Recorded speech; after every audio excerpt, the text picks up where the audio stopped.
I was drafted into the army about 2 months after the 67 war. It was unthinkable not to go. It's a great honor to serve this great country.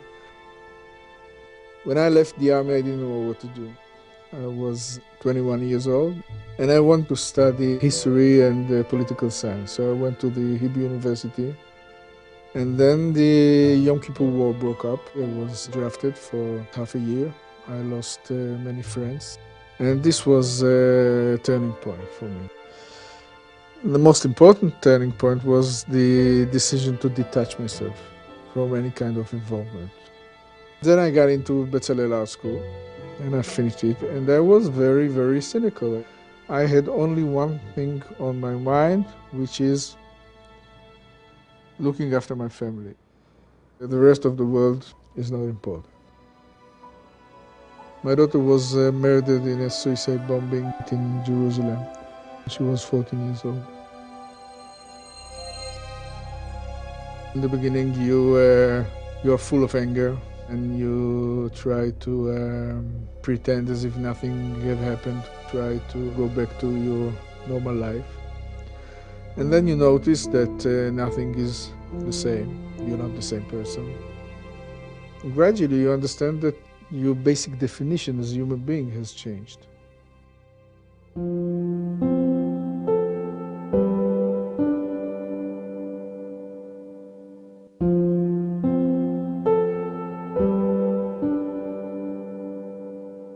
The meeting with the Palestinian bereaved families, facing them for the first time, was kind of a hammer on my head.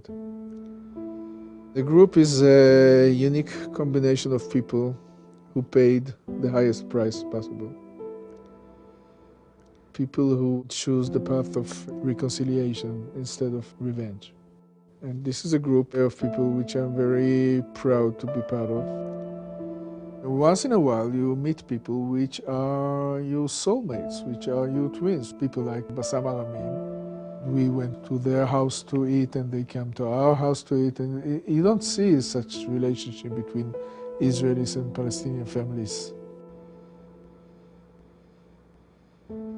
And then on the 16th of January 2007, Bassam's 10-year-old daughter Abia was shot in the back of her head by an Israeli border patrol policeman. It was for me reliving my own tragedy, and it happened all over again. And I remember asking Bassam, what are we going to do now? How do we cope with such atrocity, with such horror? And he says, we go on. We have no other choice. He's a real hero, a real leader. And I'm very proud that he considered me as his brother. He's my example. If he can do it, I can do it. I was part of the Israeli society, for better or for worse, until I woke up.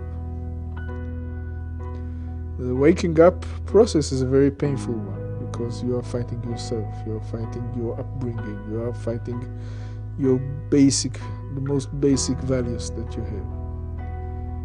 And you are fighting your society, which is not simple. It's a journey from where I were to where I am, and the journey goes on. The pain is enormous power, almost like nuclear energy. And you can use pain to bring darkness and destruction. You can use pain to bring light and hope.